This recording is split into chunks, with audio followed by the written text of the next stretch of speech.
Hello student, આપણા જ્ઞાન સેતુ અંતર્ગત સ્ટાન્ડર્ડ 7નો યુનિટ 3 જેનું નામ છે ફોટ એન્ડ વોન, જે આપણે રિવિઝન કરવાનું છે ને, તો તમે 6 સ્ટાન્ડર્ડમાં ભણ્યા છો અને અહીંયા આપણે એનું રિવિઝન કરવાનું છે.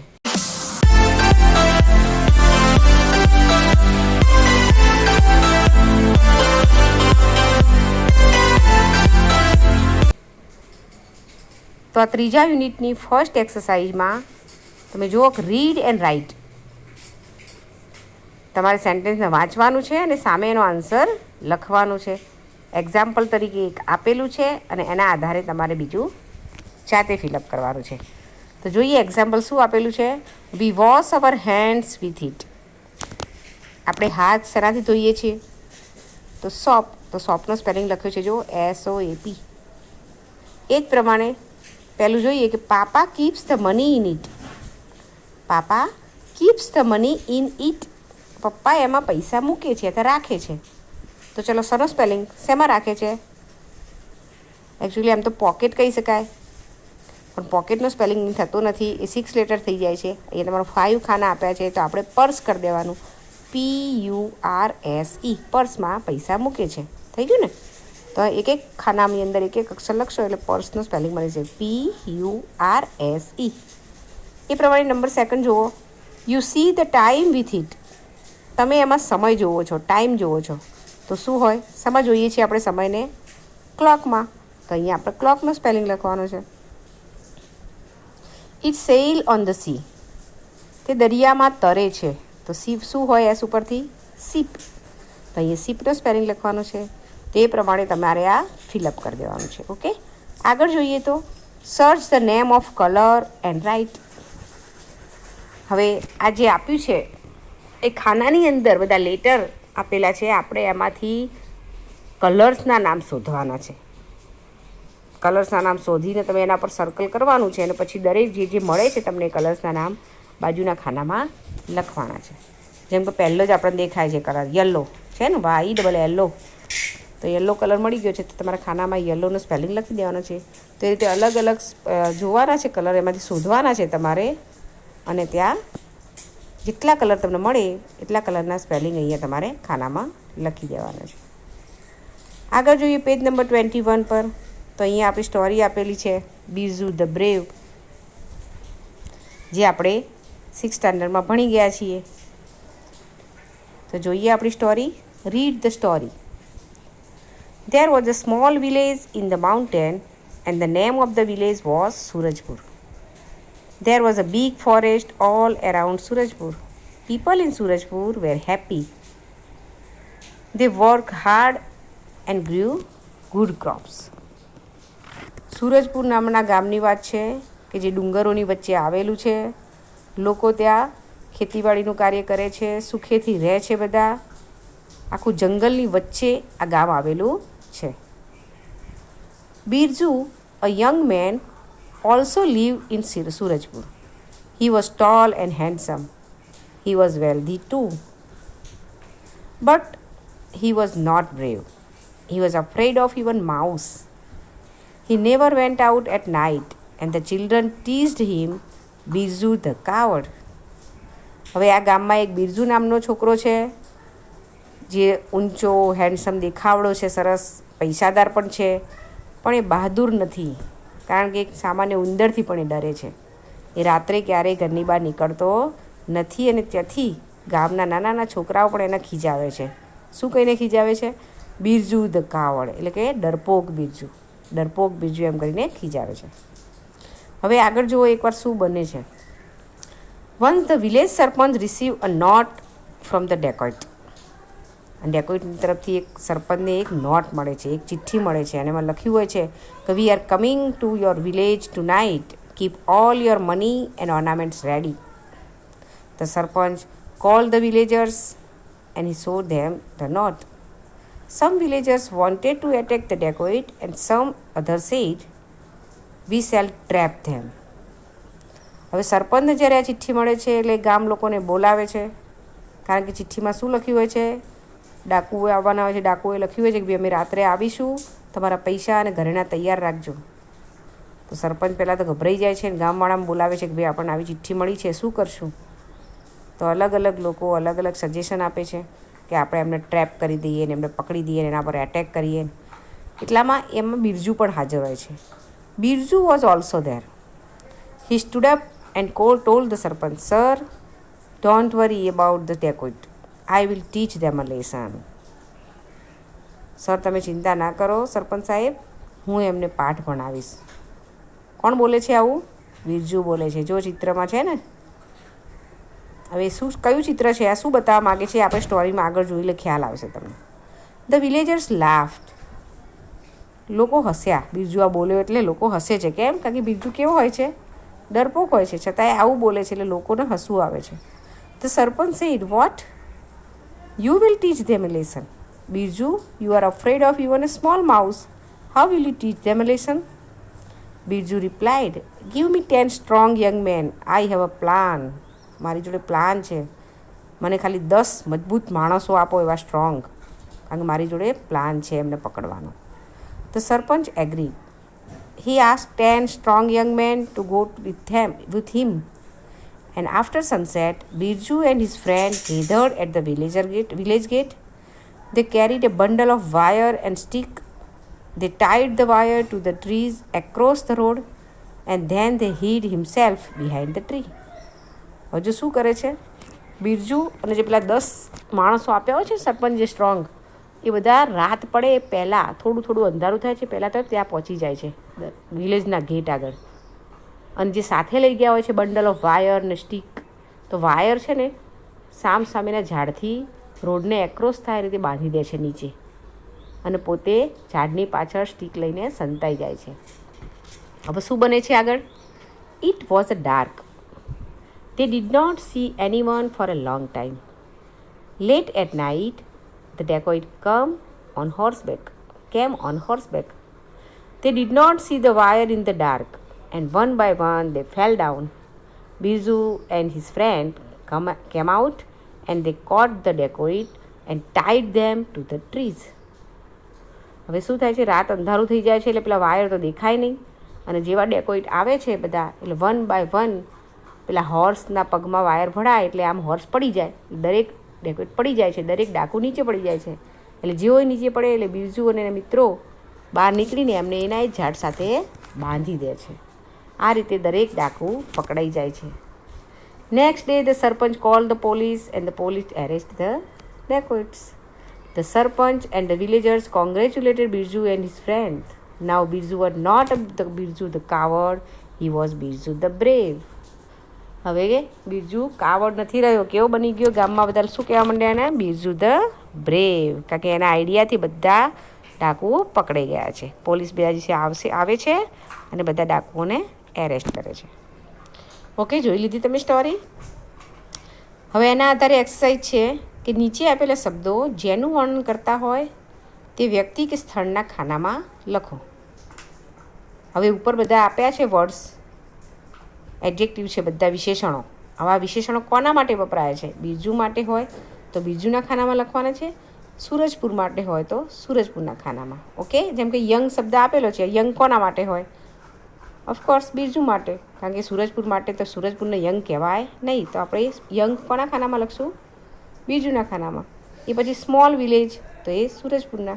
એમ એક એક તમે જુઓ અને તમારી રીતે એના અંદર ફિલઅપ કરો. આગળ જોઈએ તો નીચેના શબ્દ સમૂહ વાંચો અને વાર્તામાં આ શબ્દ સમૂહ ક્યાં આવેલા છે એ શોધો. નીચે જેમ કે have a plan, bundle of books, receive a note, tall and handsome boy, a very small village. આ બધા જે આપ્યા છે ને શબ્દ સમૂહો, એને આપણે ક્યાં શોધવાના છે? આપણી ઉપરની સ્ટોરીમાં શોધવાના છે, અને જ્યાં તમને મળે એની નીચે તમારે અંડરલાઇન કરી દેવાની છે. બરાબર? હવે દેખો અહીંયા આપ્યો છે બંડલ ઓફ બુક્સ, તો અહીંયા બંડલ ઓફ બુક્સ નહીં આવે, એ થોડી છાપવામાં મિસ્ટેક થઈ છે. આપણે બંડલ ઓફ વાયર છે. બરાબર? તો તમારે બંડલ ઓફ વાયર શોધીને ત્યાં અંડરલાઇન કરવાનું છે. એ પ્રમાણે દરેક શબ્દ સમૂહને વાંચો અને એમાંથી શોધો અને નીચે અંડરલાઇન કરો. Read the following paragraph, fill in the gaps by select the proper words. હવે નીચે એક પેરેગ્રાફ આપેલો છે, એને આપણે પેલા રીડ કરવાનો છે અને પછી એ નીચેની બ્લેન્ક્સ ભરવાની છે. ઓકે, તો જોઈએ પેરેગ્રાફને. Once the village sarpanch received a note from some dacoit. We are coming to your village tonight. Keep all your money and ornaments ready. The sarpanch called the villagers. આવશે બરાબર, એ mistake છે. And he showed them the note. Some villagers wanted to attack the dacoit, and some others said, "We shall trap them." Birju was also there. He stood up and told the sarpanch, "Sir, don't worry about the dacoit. I will teach them a lesson." આપણે જે ઉપર જોઈ આખી story એમાંથી જ એક paragraph લીધો છે. હવે આમાં એ પેરેગ્રાફમાંથી તમારે જોઈને અહીંયા બ્લેન્ક્સ ભરવાની છે. ઓકે, જોઈએ. ખાલી જગ્યા ગોટ અ નોટ. ચિઠ્ઠી કોની મળી હતી? તો તમે જો બ્રેકેટની અંદર 3 શબ્દ આપે છે, the sarpanch, Birju and the dacoit. તો શું આવશે અહીંયા? કોને મળી હતી ચિઠ્ઠી? તો ધ સરપંચ. એનો મતલબ ખાલી જગ્યામાં શું આવશે? તમારે લખવાનું છે ધ સરપંચ. તો the sarpanch got a note. તો આ રીતે તમારે બ્રેકેટમાંથી યોગ્ય શબ્દ પસંદ કરવાનો છે અને ખાલી જગ્યાઓ ભરી દેવાની છે. પેરેગ્રાફને બરાબર વાંચશો એટલે તમને ખાલી જગ્યા આવડી જશે. ઓકે, આગળ જોઈએ પેજ નંબર 24 પર. વાર્તાના આધારે નીચે આપેલા વાક્યોને ઘટનાક્રમમાં ગોઠવો. એકદમ સહેલું. આપણે ઉપર સ્ટોરી જોઈ લીધી છે. હવે નીચે જે વાક્યો આપ્યા છે એ બધા આડાઅવળા છે, પરંતુ આપણે સ્ટોરીના આધારે, ઘટનાક્રમના આધારે ગોઠવવાના છે. તો જે આડાઅવળા વાક્યો છે એટલે બધા તમે એકવાર વાંચશો એટલે તમને ખ્યાલ આવી જશે કે પહેલું વાક્ય કયું છે, એના પછી કયું આવશે, એના પછી કયું આવશે. એ તમારે ગોઠવવાના છે તમારી સ્ટોરીના આધારે. ઓકે, તો આ કામ તમારે જાતે કમ્પ્લીટ કરી દેવાનું છે. ગોઠવીને પછી નીચે દરેકને લખવાનું છે. જે પહેલું આવે છે એને પહેલી લાઇનમાં, બીજું છે એને બીજી લાઇનમાં. ઓકે, આગળ જોઈએ. સરસ મજાનું કાવ્ય આપ્યું છે, એક નાનું રાઇમ. Sing the rhyme. આપણે રાગ શીખી ગયા છે. આપણું જે એક દેશભક્તિ ગીત છે, હમ હોગે કામયાબ, હમ હોગે કામયાબ, એનો જ રાગ છે કે we shall all learn, we shall all learn, we shall all learn someday.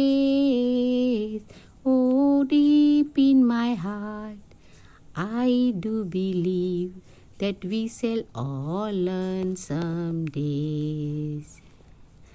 We shall learn to sing, we shall learn to sing, we shall learn to sing someday. Oh, deep in my heart, I do believe, so deep we shall learn to sing someday. બરાબર, આ જ રાગમાં તમારે આને ગાવાની છે અને સમજવાની છે. હવે એના આધારે જોઈએ નીચે એક્સરસાઇઝ. હવે આ પંક્તિઓમાં ટુ સિંગના સ્થાને to speak, to write and to read વગેરે મૂકીને ગીત ગાઓ. હવે આગળ આપણે આ કાવ્યને વધારી શકીએ છીએ. કેવી રીતે? અહીંયા લર્ન ટુ સિંગ હતું, એવું તમારે આગળ લર્ન ટુ સ્પીક કરી દેવાનું છે અને બીજો એક પેરેગ્રાફ તૈયાર થશે. એ પછી લર્ન ટુ રાઇટ. તો એમ તમે આ કાવ્યને વધારી શકો છો. આગળ જોઈએ.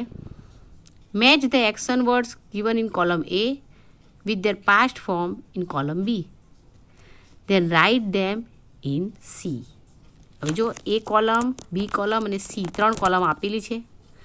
A કોલમમાં જે વર્ડ્સ આપેલા છે એનું પાસ્ટ ફોર્મ ક્યાં છે? B કોલમમાં છે, જે તમારે શોધવાનું છે. અને બાજુમાં જે સર્કલ આપ્યું છે ત્યાં તમારે લખવાનું છે. જેમ કે અહીંયા જોઈએ આપણે B કોલમમાં વોન્ટેડ પાસ્ટ ફોર્મ આપ્યું છે. તે કોનું પાસ્ટ ફોર્મ છે? એનો પ્રેઝન્ટ વર્ડ, એનું મેઇન રૂપ કયું છે? તો તમે જો અહીંયા એ કોલમમાં જો 7 નંબરમાં છે વોન્ટ.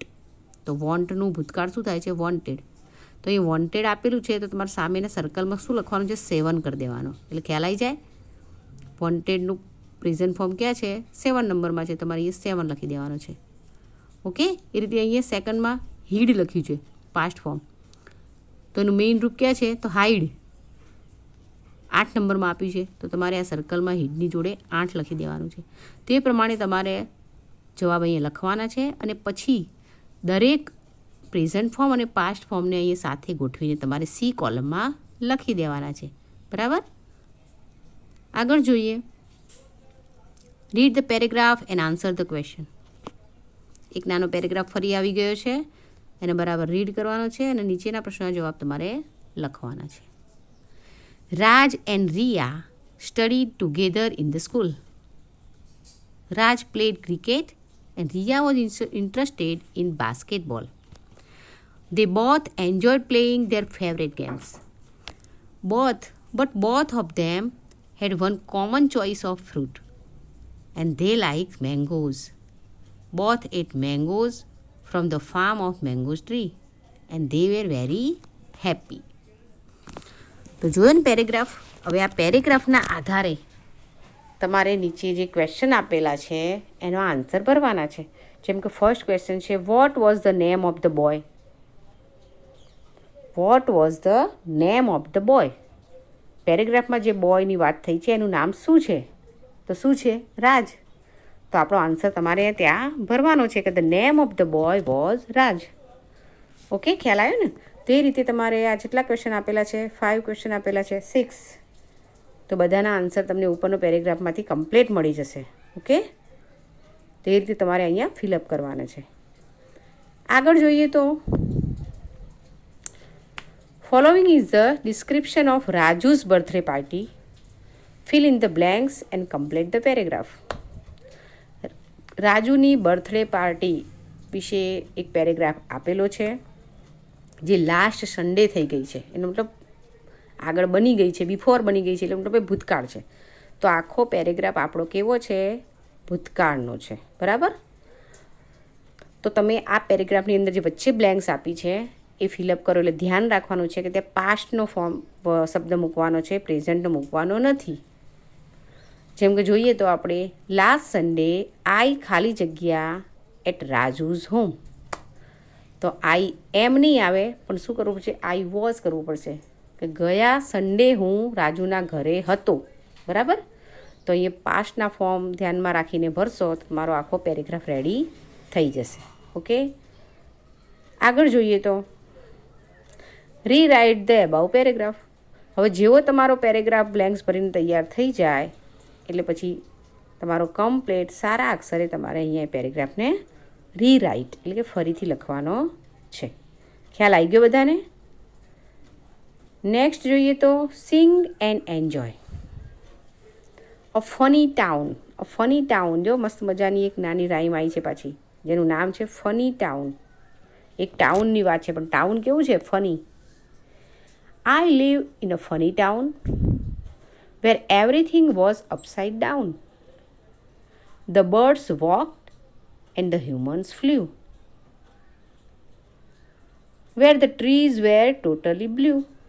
ફની ટાઉન કેવું છે? કે જ્યાં વૃક્ષો એકદમ બ્લુ કલરના છે, માણસો ઉડે છે અને પક્ષીઓ ચાલે છે. બધું ઊંધું છે, અપસાઇડ ડાઉન છે ત્યાં. આગળ કઈ જોઈએ તો ટ્રીઝ ટોક એન્ડ લાફ અ લોટ. વૃક્ષો વાતો પણ કરે અને હસે પણ છે, હસ્યા પણ જોરદાર. They stole each others fruit and ફોટ. એકબીજાના ફ્રૂટ સ્ટોલ ચોરી લે છે અને પછી લડાઈ પણ કરે છે. કોણ? વૃક્ષો. The bear was gentle, kind and sweet. He never ate raw meat. રીંછ કેવું છે? એકદમ જેન્ટલ, માયાળું, સ્વીટ, કોઈને ક્યારેય કશું નુકસાન ના કરે એવું. અને એ ક્યારેય પાછું માંસ ખાતું નથી. રો માંસ. રો માંસ એટલે કોઈને છોડી નાખેલું વાસી માંસ પણ ખાતું નથી. ખરેખર રીંછ કેવું હોય? એ પોતે શિકાર નથી કરતું. સિંહે જે અધૂરું મૂક્યું હોય ને, પડી રાખ્યું હોય ને, એવું માંસ ખાઈ જાય. એવા પ્રાણીઓને મારેલા પડ્યા હોય ખાઈ જાય. પણ આ રીંછ આખું અલગ છે. Fishes went to the school in a pool. માછલીઓ સ્કૂલ જાય છે એક ખાબોચિયાની અંદર. Where a frog as a principal did rules. અને જ્યાં ફ્રોગ, દેડકો જે પ્રિન્સિપલ તરીકે છે, જેના અલગ રૂલ્સ જ છે એવા. બરાબર. એ પ્રિન્સિપલ કોણ છે? દેડકો છે. The sky was green and the water flew. Akash green છે અને પાણી ફ્લ્યુ, ઉડ્યું, પાણી પણ ઉડે છે. And told me in life always be true. તો મને કહો, in the life always be true. આવું બને તો, આવું હોય તો. બરાબર, એક ઇમેજિન કરેલું છે કે આવું ફની ટાઉન એક, બરાબર, એક નાના બાળકની ઇમેજનરી છે. તો એના આધારે હવે નીચે તો કોઈ એક્સરસાઇઝ આપી નથી. લાસ્ટમાં આપણને આ ફની ટાઉનની એક્સરસાઇઝ એક નાની રાઇમથી આપણને થોડા ફની બનાવ્યા છે. બરાબર, ઓકે. તો આપણું જે નેક્સ્ટ યુનિટ છે એ આપણે આપણા નેક્સ્ટ વિડીયોમાં જોઈશું. એ આ પ્રમાણે વિડીયોને 2 થી 3 વાર જોવો અને પછી તમારી બુકમાં એને ફિલઅપ કરો. ઓકે.